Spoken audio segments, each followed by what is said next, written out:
Sobre o anúncio, então, do novo arcabouço fiscal, o Jornal da Manhã recebe agora o ex-ministro da Fazenda, Maílson da Nóbrega. Tudo bem, ministro? Sempre um prazer recebê-lo. Bem-vindo.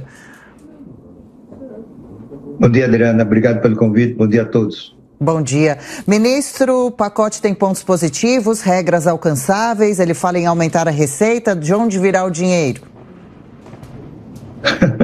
Olha, eu acho que tem um aspecto positivo, que é a criação de um limite para a despesa. O que se imaginava dias atrás, meses atrás, é de que haveria como adoção da dívida como âncora. Isso seria uma âncora muito frágil, porque a dívida pode subir por fatores alheios à vontade e à diligência do governo, por exemplo, um aumento da taxa de juros, uma calamidade que obriga o governo a atender as populações atingidas, uma decisão do Supremo, por exemplo, precatórios que aumentem os gastos públicos e assim por diante, né? Agora, no fundo, é um teto, mas é um teto muito flexível relativamente ao que está em vigor atualmente. Porque no caso do teto em vigor, que vai desaparecer logo após a aprovação da lei, do arcabouço fiscal, é que a despesa só pode crescer pela variação da inflação. Agora a despesa pode crescer como 70% do acréscimo de arrecadação. O que significa que esse arcabouço fiscal gera um incentivo para buscar aumento de receita. Quanto mais aumentar a receita, quanto maior será a capacidade de gasto do governo federal, né? E aí tem um outro problema, né? Que, embora o ministro da Fazenda tenha negado que vai ter aumento da carga tributária, provavelmente ele vai se desmentir a si próprio, porque em algum momento vai haver aumento da carga tributária. Ele mesmo já anunciou recentemente que depois de aprovada a PEC, ou as duas PECs da reforma tributária do consumo, virá a proposta de reforma do imposto de renda. E nessa provavelmente estará incluída a tributação dos dividendos, o que significa aumento da carga tributária. Por outro lado, se você combater evasão, reduzir benefícios tributários, incentivos aqui e acolá, isso aumenta a arrecadação. O aumento da arrecadação significa aumento da carga tributária, né? Mas seja como for, eu acho que um dos problemas desse arcabouço é o incentivo que ele cria para aumentar a carga tributária. Por outro lado, se você olhar a regra da despesa, terminou constituindo um piso, né? Ou seja, a despesa não vai cair nos próximos anos, como proporção, não vai cair em termos reais, né? Porque no ano ruim, a despesa cresce pelo menos 0,6% acima da inflação. No ano bom, pode crescer até 2,5% sobre a despesa do ano anterior, né? Enfim, tem uma série de questões que precisam ser mais bem esclarecidas. Por exemplo, continuou intocado o problema da rigidez orçamentária. Ou seja, 93% a 95% dos gastos federais tem destinação obrigatória para a previdência pessoal, educação, saúde e certos programas sociais como Bolsa Família, né? Isso ficou intocado. Por outro lado, foi restabelecida a vinculação de gastos com educação e saúde. Na regra geral, o aumento de gasto só poderá ocorrer até 70% da elevação da gasto só poderá ocorrer até 70% da elevação da arrecadação. Mas no caso da educação e saúde, não, é 100%, né? E, finalmente, pelo teto de gasto, todo que excedesse de arrecadação era usado para reduzir, digamos assim, a proporção da despesa em relação ao PIB. Dessa vez, não, né? Você pode aumentar gasto se conseguir elevar a tributação. Eu acho que, em geral, são esses fatores, né? E como continua intocada, como eu falei, a regra, né, do gasto obrigatório, as regras do gasto obrigatório, parece pouco provável que o Brasil seja candidato a recuperar o grau de investimento que perdeu em 2015 com o desastre do governo Dilma, né? Então, a experiência mostra que quando um país perde o grau de investimento, isto é, um selo de bom pagador, ele leva 10, 20 anos para recuperar a situação anterior, né? E nesse caso, eu acho muito pouco provável, até porque uma das consequências da regra é que não haverá estabilização da relação entre a dívida e o PIB, que era o principal objetivo do governo, ou pela principal demanda dos avaliadores de risco do mercado financeiro em relação à política fiscal. Isso porque, para estabilizar esta relação entre a dívida pública e o PIB, seria necessário um superávit primário da ordem de 2% a 3%, dependendo do cálculo que se faça. Na proposta do governo, haverá déficit em 2023, equilíbrio em 2024, o primeiro superávit vai aparecer em 2025, de 0,5%, e em 2026, de 1%. Portanto, a relação entre a dívida e o PIB continuará subindo, ainda que a um ritmo inferior ao que se observa atualmente. Luiz Felipe Dávila. Bom dia, ministro Maílson. Bom, ministro, o senhor já tocou nos pontos principais, mas é bom lembrar as pessoas, né? O que o Brasil precisa é aumentar a eficiência do gasto e não o gasto público. E esse gasto vem sendo engessado, como o senhor bem disse, por obrigações constitucionais e um governo que quer acelerar o gasto, com aumento do salário mínimo, reajuste de servidor, aumento do investimento. Ou seja, este não é um arcabouço crível, porque nós vemos a despesa crescer acima da inflação e um aumento draconiano de receita, que eu espero que o Congresso Nacional tenha juízo de não aprovar o aumento da carga tributária no Brasil, que é um absurdo hoje. Nós já temos a carga mais elevada entre os países emergentes. Então, com essa equação, ministro, esse plano não corre o risco de se mostrar frágil já neste primeiro ano de governo? Olha, Felipe, esse é o grande risco desse arcabouço fiscal, você tem razão, né? Além dos fatores que o senhor assinalou aí de aumento de gasto, o ministro da Fazenda anunciou um compromisso de restabelecer perdas, vamos dizer, entre aspas, da educação e da saúde, porque, como a gente sabe, com o teto de gasto, deixou de valer a vinculação e se negociou um teto maior para a educação que virou um piso. Ele não podia cair além daquilo, né? Agora se restabelece e vai repor, chamamos assim, as perdas passadas. Um cálculo da instituição fiscal independente indica que isso pode ser uma despesa ao redor de 45 bilhões adicionais, né?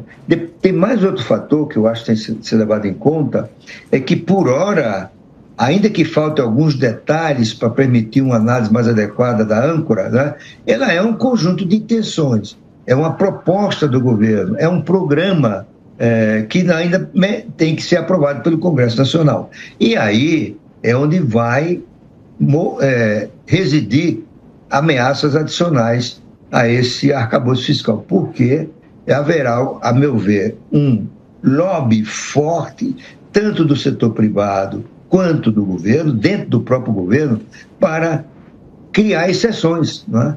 Além dessa do Fundeb, de tirar investimento, por exemplo. O ministro dos Transportes está reivindicando isso. Não tem teto para investimento. Claro, o sucesso dele como ministro depende de ter dinheiro para gastar em estradas, tá certo? Para asfaltar, duplicar e assim por diante, que é a cultura, né? Como você assinalou, da classe política brasileira, não é? Por que não deixar fora do teto ciência e tecnologia, cultura e assim por diante, né? Se o governo não tiver um controle para refrear os impulsos de seu próprio partido, né, esse teto virará uma tábua de pirulitos, digamos assim, cheia de furos. Aí ele perde completamente a confiança, né? E aí podemos ter consequências muito graves do ponto de vista da confiança no país, fuga de capitais, né? E aí o Banco Central teria até que aumentar a taxa de juros, em vez de diminuir, né? O que a gente precisa torcer é para que não haja essa tábua de pirulitos e em algum momento, né, o governo começar a construir o capital político para atacar o gasto obrigatório. Sem atacar o gasto obrigatório, Felipe, você sabe isso tanto quanto eu, não tem futuro a economia brasileira, né? Você não pode ter um país em que o governo federal, o governo central, dispõe de apenas 5% do orçamento para conduzir políticas de desenvolvimento, de redução de desigualdades e assim por diante. No mundo, essa média é de 50%. Isto é, os governos dispõem de metade do orçamento para exercer essas funções. Ministro, até outra coisa que eu acho que deve ser assinalado, havia uma crítica muito grande ao teto de gasto, né, é de que ele gerava compressão de despesas. Vai continuar acontecendo, porque educação e saúde vão crescer 100% do aumento da arrecadação e não 70%, né? E por isso, como tem um limite, mesmo que tenha esse 2,5% de válvula, haverá necessidade de contrair outras despesas. Portanto, o problema vai continuar. Amanda Klein. Bom dia, ministro. Ou seja, o cerne do problema não foi endereçado por nenhum dos governos, que são os gastos obrigatórios, as despesas obrigatórias que ingessam tanto o nosso orçamento, como o senhor vem lembrando. Agora, eu fico imaginando e me perguntando aqui, ministro, quando a gente fala de uma âncora fiscal, arcabouço, teto de gasto, que seja crível, né? Porque o teto de gastos também não foi crível. Na realidade, na prática, ele não deu certo. Tanto que foi furado consistentemente com a anuência do ministro da Fazenda, que se considerava o mais liberal de todos, o Paulo Guedes. Então, para a realidade política e social brasileira, esse teto de gastos muito rígido e muito rigoroso não deu certo. Talvez seja pela cultura do nosso Estado paquidérmico e muito patrimonialista, patriarcal, mas a verdade é que não deu certo. Então, partindo dessas premissas, eu pergunto ao senhor, porque acho que talvez o mercado seja muito rígido, muito rigoroso, porque na mesa da corretora, um teto de gastos robusto, ele é um farol de responsabilidade fiscal, mas ele não é efetivo, ele não é eficiente, ele não é facilmente aplicado à nossa realidade. O que pode ser mudado no Congresso Nacional, que na sua visão, o senhor falou que pode piorar o teto de gastos, ou o arcabouço fiscal, melhor dizendo, e o que pode melhorar? O que poderia ser aprovado para torná-lo mais viável ou talvez com condão de estabilizar a dívida pública? O que poderia ser melhorado? Olha, mano, primeiro eu acho que cabe um esclarecimento. O teto de gastos tinha uma lógica, né? Isto é, a constatação que a partir dos anos 90 a despesa federal crescia em média 6% acima da inflação, enquanto a economia crescia 2,5% só. Então, em algum momento, ia dar errado, né? Então, qual era a ideia do teto? Pôr um limite, uma espécie de freio de arrumação, e isso levaria, na percepção de seus autores, a sociedade a fazer uma reflexão sobre o gasto obrigatório, né? Discutir essas questões de gasto em educação, saúde e outros gastos obrigatórios. Uma própria nova reforma da Previdência, que a anterior não resolveu a maioria dos problemas, certo? Só que essa reflexão não aconteceu, né? Nós continuamos com a mesma ideia de que é sempre possível gastar. Como a gente sabe, a classe política brasileira nunca incorporou a ideia de restrição orçamentária, a ideia de que há um limite para gastar, dado pela capacidade de arrecadação e de endividamento, né? Na cabeça dos políticos brasileiros, sempre tem dinheiro para gastar, né? E por isso o teto de gasto fracassou, porque ele não foi possível cumprir a sua principal missão, que é conscientizar a sociedade brasileira, aquilo que eu falei aqui, não tem futuro com essa rigidez orçamentária. O Brasil não tem futuro sem uma reforma disso aí. O que esperar do Congresso nesse campo? Olha, com toda franqueza, nada. Eu não espero nada do atual Congresso para resolver esse problema da rigidez, porque isso implica discutir gasto em educação, capacidade de mobilizá-la e informá-la de que o Brasil pode fazer muito mais pela educação gastando menos, né? Nós criamos uma ideia equivocada no Brasil de que a educação só melhora se aumentar o gasto em educação. E não é assim. Por exemplo, o Brasil gasta, eu já comentei isso aqui em outra ocasião, o Brasil gasta em educação, como proporção do PIB, 6,3%. Os países ricos gastam 5,8%. Né? A China gasta menos de 4%, está mandando uma lua. E forma uma quantidade gigantesca de engenheiros por ano. E é líder em tecnologia de 5G e outras tecnologias digitais. Portanto, essa conscientização ainda não baixou no Congresso. Bom, seguimos com o ex-ministro da Fazenda, Maílson da Nóbrega. Ministro, a gente sabe que o mercado financeiro especula muito e já vinha aguardando o anúncio do novo arcabouço fiscal. A simples divulgação já calma o mercado? O senhor acha que o mercado vai digerindo com o passar do tempo e principalmente com a tramitação no Congresso? Olha, Tiago, no mercado financeiro tem dois grupos. Os traders, aquele que atua no dia a dia, comprando, vendendo, assumindo riscos, etc. E os economistas, né, que fazem análise baseada na teoria econômica, nos dados divulgados pelo governo e assim por diante. Não necessariamente os dois estão sintonizados.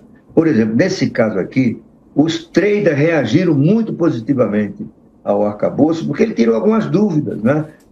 Vai ter limite para gasto, não vai ser o liberou geral, que o pessoal do PT falava. Então, isso deu um alívio.